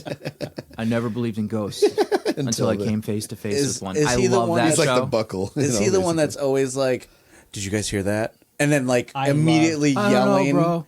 He's like immediately yelling, "Hello!" in like the darkness. You sent it to me, but I loved in Lower Spirits when he's like, that water bottle? Yeah, dude, I was so yeah. The comedic timing is really good. I'm really excited to see more. But that whole water bottle scene, that wasn't there, and I'm like, is this? I didn't know. So I clicked on it, not knowing what the show was. Yeah. and I'm like, are they making fun of Ghost Adventures? Like, are they- 100%. And then I like skimmed through a little bit more of the video, and I'm like, they're making fun of Ghost Adventures. I like this. This is cool. new. Yeah, it's new. Well, how can you tell? The condensation. Like, what the fuck am I watching? My favorite bit that I ever wrote is only on. You can only see it on Troma, but because like the real first season that we ever did of that show is only on Troma, and I wrote a joke where it's just add water, holy water. So it's like a priest blessed a bag of air, and all you have to do is dump water into the bag. And it was one of my favorite bits I ever wrote. And then there's a scene where I'm like, we're miles into the Michigan forest searching for the Michigan dog man. And then somebody pops up and they're like, you're creeping out the kids at the park. And the camera whips around and there's a park right there. And we are not in like, deep in the miles of the woods. there's so many great bits that like other people have come up with in that show. And that's like if I'm ever like burnt out, I always go back to that. Because it's just fun. It's just stupid fun. Have you worked on films that were not yours? Well, yeah, the first one I ever did. A guy, John Wayne Bosley, made a Christian family film, and he was a local director, but I never even held a camera. And so this was before I even went to film school at Delta, and I reached out to him, and he was just like, "Yeah, you can come help on set and act if you want." And I've never even been a part of anything, and he was great. He showed me how to use a DSLR for the first time, like a Canon camera. Let me work sound, like what to do here. He taught me basics of like lighting and. Yeah, and he's still making movies. He's moved on to like I'm just gonna get a big budget to try to do, and he's still in the Christian family realm. And I broke off and made my weird horror films. But he was a really nice guy, so shout out to John Wayne Bosley for that. And yeah, he was. I don't know if I'd be here if I didn't do that film. So Nice. Oh yeah. Excellent. yeah. I think I have all of my questions answered. I we talked about this before the show, but you really hate Rudy, huh? I do. We can talk about that. Yeah. So, all right. What is it that you like about it? Is my question. If you say like cinematography or something like that, Underdog story. The colors are impeccable. the color is the coloring. Technicolor. I think the movie would be 20 minutes if they removed all the scenes of him walking. Yeah. I love just. I understand that the story is like 99% fiction. Build up too. Like it's all Dude, build he gets up. in and he makes a tackle. Yeah, That's he was sweet. offside. It's like Family Guy says. He's like, He was wow, offsides. he made a tackle. I just love the heart behind it of like, yeah, you could do anything you want if you just try hard. Now, What a bullshit reason to like Rudy. I like Rudy for what it is, man. It's You like it's Invincible a good story. 2 with Mark Wahlberg? Yeah, that's okay. All right. It's hard. It's difficult for me to not like a sport movie. So I am big in sports movies. So like Terrence Howard movies you like with him in it? he like Terrence Howard. Yeah. like Rudy in the lied sports to a movie? lot of people during that film. he did. Like almost every person he came into contact with, he lied to in some form Yes, or another. To Yeah, try. I'm 6'3". Yeah. You're like, what? Are you supposed to be over here? Yep, absolutely, sir. And it's just like, no, you're breaking and You're entering. jingling janitor keys like you belong here. He's like hanging out with kids in the lunchroom of a school he doesn't go to. Yeah. I love It's it just like there's a lot of questions where it's just like. Under arrest nowadays. And by the way, like the time frame doesn't make any sense. So like when Rudy made his tackle, was he like 28 years old? Had to have been because Like- he was in Was it the church six- school for like 3 years. Was it 60s? Yeah. Okay. So that was a grown man. Yeah. That was just chilling. looks like a hanging out. child. I mean, he wasn't that grown. I'm just saying. Basically He's a like hobbit, 5 foot really. nothing. He's a hobbit, Yeah. He played the role. Yeah. I don't know. So what's your top It's- 3 hated movies? Rudy's Oh. 1. Oh, Twisters for sure. Okay, 2. I hate Twisters. That Yeah. movie. There's got to be a third. Top most hated films. Oh man. K-pop Demon Hunters. Yeah. K-pop Damn. Demons? No. Is that like one of your favorites? Hey, dude, I have a kid. He's talked about it like 7 times. It's a running bit now, and I have a kid. And so the story goes, I came downstairs and I started laundry, and I heard music playing, and I'm like, "Are you guys watching K-pop Demon Hunters?" And Sam's like, "Yeah." Like my wife says, she's like, "Yeah." And then my son's like, "Yeah, it's good." And I'm like, "Whatever." And like I went to go do my thing, and I kept hearing music. So then I eventually just sit down, and I'm staring at the screen, and I'm like playing on my phone. I look at the screen. Sooner or later, I just put the phone down, and I was watching this movie, and I was like, I like the message in this movie. It's heartfelt. There's a lot of deep meaning behind this movie, and I was like, do I like this movie? And then after like the second watch, I was fully invested into this, and it helps when you have a kid because he was loving the song and loving the characters and loving the story. Right. And I just was like, I'm fully invested into this now. I am in the K-pop wave. I will watch this movie whenever it's on. We haven't watched it in a while. Like I want to say like a while in like 2 months. Like it's been like 2 months since it's been on. But all the soundtracks on my Spotify, like we listen to it in the car every once in a while. Like I am like fully in. I tried to do all the things he said that he liked. I listened to the soundtrack, couldn't get into it. You watched Gladiator 2? skipped it. Yeah, and it sucked. You know what? That's probably why he is not going to watch this movie. Well, it's past 2000, so of It's course he's true. not going to. Is there like a Rudy film for you that's like a popular film that you're just like, nope, it's trash. Oh, I watched May. You'll hear it when you listen to this episode. I shit all over May. during this. Have you ever seen? Oh, May, that's the one. 2002? Yeah, That's that's blue on the cover. yeah. I've seen that. a lot of. So the ratings are really high, which I didn't know. I It's watch body horror, right? Yes, it is. I watch a film, I rate the film, and then I do my research on it and like what's good, what's bad, what do people think, whatever. I was surprised when I saw like 70% on Rotten Tomatoes. And I was like, oh, that's a really good score. Oh, it's got a 6.5 out of 10 on IMDb. That's a really good score. I Yeah. gave it a 3. Yeah, wow. Yeah, I was like, I didn't know this was regarded as a good film. He was born in But- 2010, so you got to give him credit. Alright. Transformers is his favorite movie because he was. How old were you when he came Hold out? on, those 8? movies still hit, by the way. Yeah, they are good. A movie that I hate. I don't hate a lot of movies because I try to give everything the benefit of the doubt. You love everything. That's what I'm saying. I'm shaking that my is head a joke like, too. you I fucking love liar. everything. Oh, right on.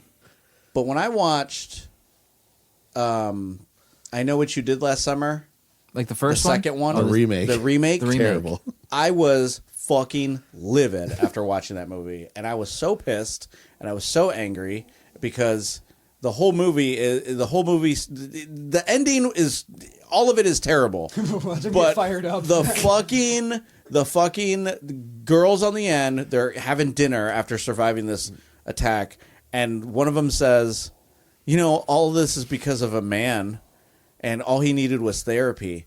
And I was like, "Bitch, there was another girl as a killer. Like, there's a girl and a guy killer, and you're blaming it on men and the red pill society." She had to do this. How do you feel What as the fuck, a director? As a director, how do you feel about them? These legacy sequels. How do you feel about that? We talked about them on the show a lot. Just let him die. Just let him die. Because every time they try to create one, it's shit. Yeah, like he'd be good, Freddy Krueger. No one, shut up. Just stop it. Yeah. Why do you need what? Why do we need to do this? This with, is 47. Yo, bro, there's a dude in my dreams. No cat. On God. Like, what do we? Skibbity toilet. Because like, what are we like? Because who are you making it for? Okay, because if you make it for me, I'm not gonna I'm not excited for it. So you're gonna have to make it for the younger generation to come to the theaters. But you can't be like on a corded phone, being like, "Is he in your nightmares?" Like it's like, What if your phone you have to killed update you? it. You have to TikTokify it. You have to do, and it's just gonna stop it. It It's it hard had for its me moment. to. Yeah.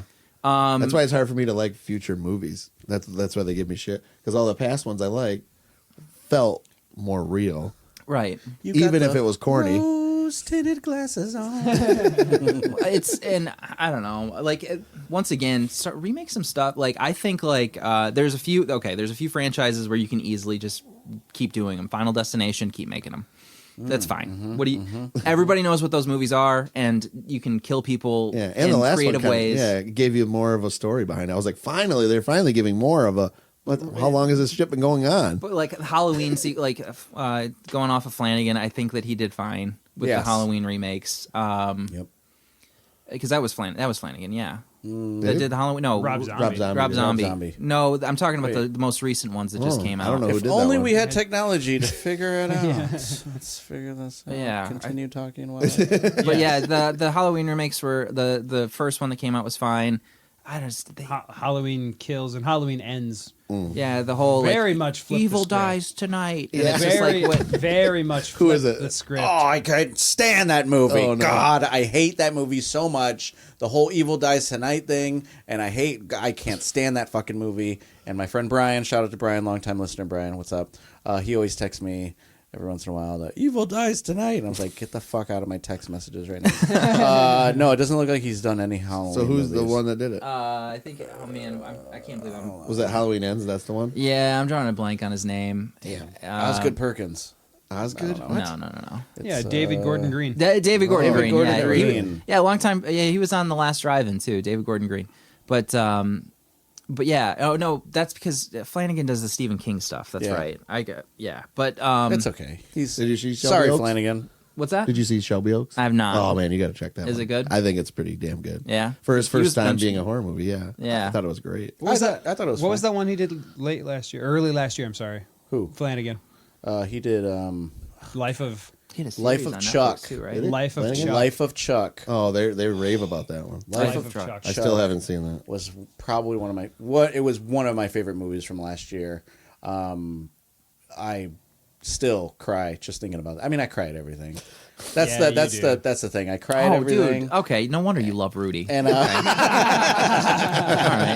right. No I don't worries. cry at Rudy though. What? I don't cry at Rudy. Wow. I don't- When he I makes don't his cry at tackle Rudy. at the end, and I cried. Now what's he gonna do with I his cried. life? I cried right here on the show talking about H2O. So I mean, Halloween H2O? Yes.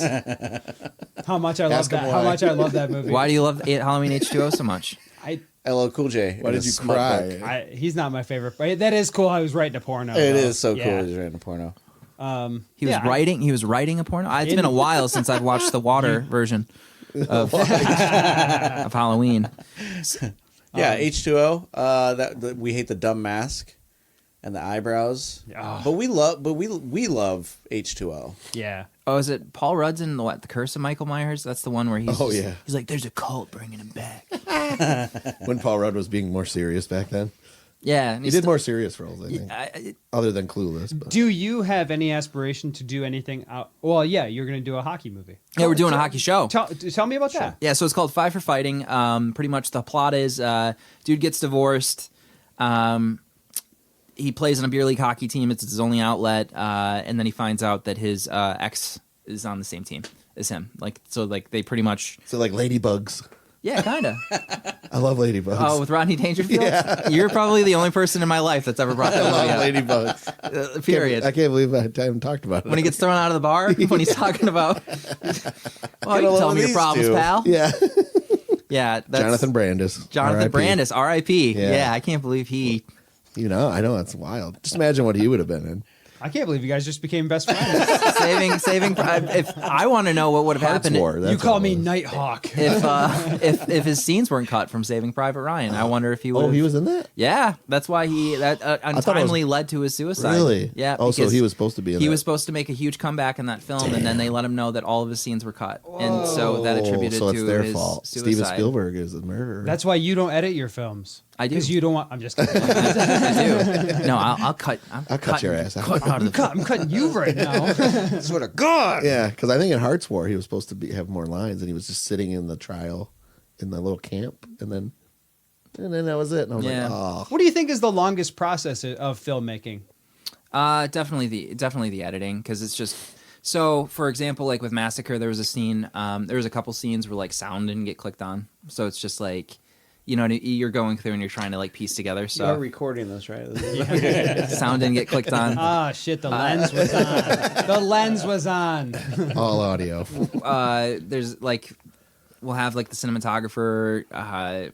We didn't get the right coverage for this. Like, there's the scene like, it was such a busy day, but when me and the girl are walking and talking, we were supposed to have like multiple shots done, but so it was such a crunch for time where it's just like, okay, we got this one wide and we have to move on. You know what I mean? Because we're losing sunlight and we have so much more to shoot. And so it's just trying to piece together what the best thing that you can put together is. Like, that's the hardest part. Sure. Yeah, the editing is the hardest part, and especially too because you try to punch it up with like music, and like one of the things with Massacre that I love is everybody, like, I've not had one person say the soundtrack was bad. A lot of people online are like, this just needs this. Just listen to the soundtrack, skip the movie, and it's like, and I love that too because it's like, you know, Very cool. I'm I reaching out. personally pick out the music for my stuff. So That's good. Sure. yeah. Who are you reaching out to get music rights for that? It's very so I have a very tried and true method. What I like to do is find musicians and artists who make kick-ass, brilliant music that never got their day. So, like, for example, I was watching the pilot to Buffy the Vampire Slayer, and I heard the band that was playing in the pilot. And I was like, I really love this music. And so I looked it up, and it was Dashboard Prophets. And I reached out to their Facebook group. He's like, oh, this is a fan page for this band. Reach out to the lead singer. He's on Facebook. Really nice guy. Chris Dye. And me and him have been great friends ever since. And he's let me use, so like for All My Friends Are Dead being a zero budget film, it has music that was featured in Buffy the Vampire Slayer just because I asked him. And I just shot at the Historic Masonic Temple a music video for Chris Dye that released earlier this year. Okay. So yeah, so just I find songs. bands that never really got over the top or all the love that I felt that they should have, and just reached out and been like, hey, huge fan. I would love to use your music. Okay. That's awesome. Yeah. Do you have any plans for a premiere? Yeah, so premieres are weird now. I definitely do, but what we did for Massacre was great, and I loved it. I think for the Don't Rot in Public, what we're going to do is something, because we shot it at MCTV in Midland, which is a public access station. Where is that? It's actually in the basement of the Midland Library. Oh, okay. Yeah, so great studio, beautiful, great community. They actually have a podcasting thing there too for the community, like for them to use. Like if you're in the Local community, stuff. you can go in there and record a podcast Ooh, for that's free. cool.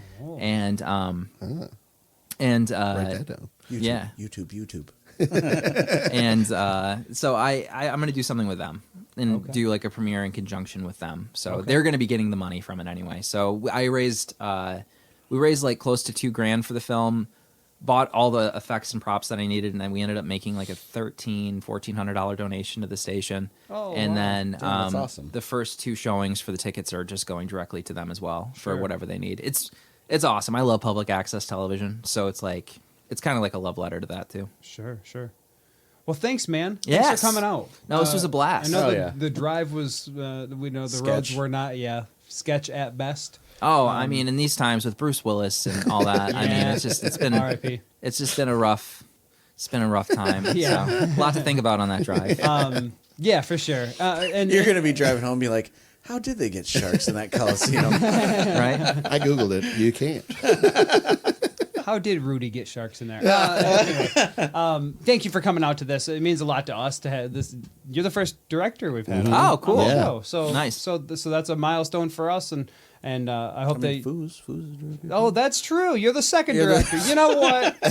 Tyler Zickafoos will shout him out. Atomic Swan Films. No, he's good. We love that guy. Yeah, you're the second director, but this was awesome. Yeah. I knew from watching the YouTube videos, and I was like, oh, he's going to fit right in because we're all a bunch of dorks that love movies. Yeah. If you can't tell, we get real passionate real quick about sure. about everything. So I didn't think the Rudy thing was going to come up. That caught me by surprise. But I knew in my life I would catch shit Somebody. from someone. Yeah, I don't think I was giving you shit. I just wanted to know your I take on it. was. You're like, I never knew anyone that liked it. You're like, I don't know anyone that liked it, or I don't know anyone that didn't like it or had such disdain for it. So it was very Yeah. Oh yeah, Major League's the best Yeah. '90s sports movie Oh, anyway. okay. Major League. It is really That's the good. best. That's the best '90s. It's like the sports Hot movie. Shots, basically, for sports Yes, movies. for sure. That's what it reminds me of. Major League is the best. '90s. Oh, for sure. It's the best '90s sports movie. Little Big League.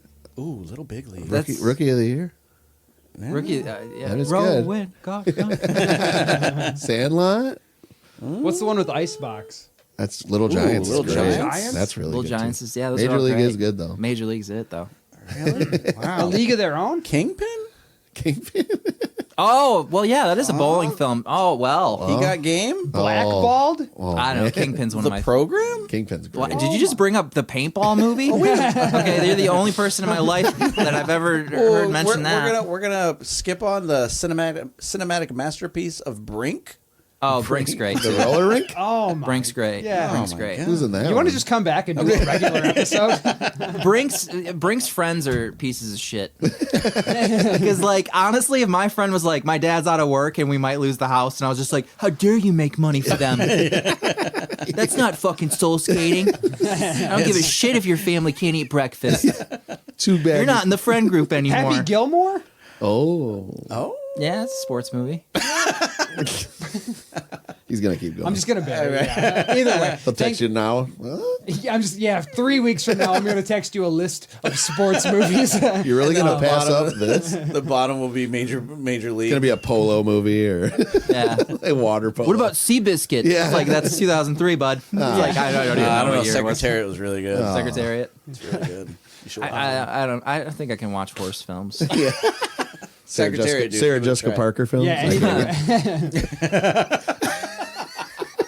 Thank you. Yeah. Thank you for coming out, stopping by, and being in the studio and being on the show.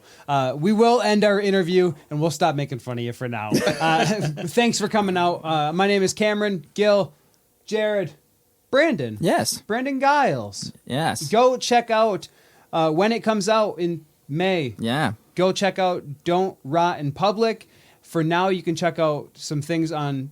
Shout them out on YouTube. Yeah. Oh, Tubi. Go on Tubi because that's Tubi. Is that where that's gonna go to? Yeah, Maybe? probably. Okay. Yeah, What Happens After the Massacre, Peggy and Lower Spirits is all on Tubi. And I highly recommend going there because, Tubi, they put out a lot of stuff for people. Tubi's Social great. Tubi's awesome. medias. Do you have social medias? Yeah, so check out Gallows Films, Gallo Films Productions on Instagram and Facebook.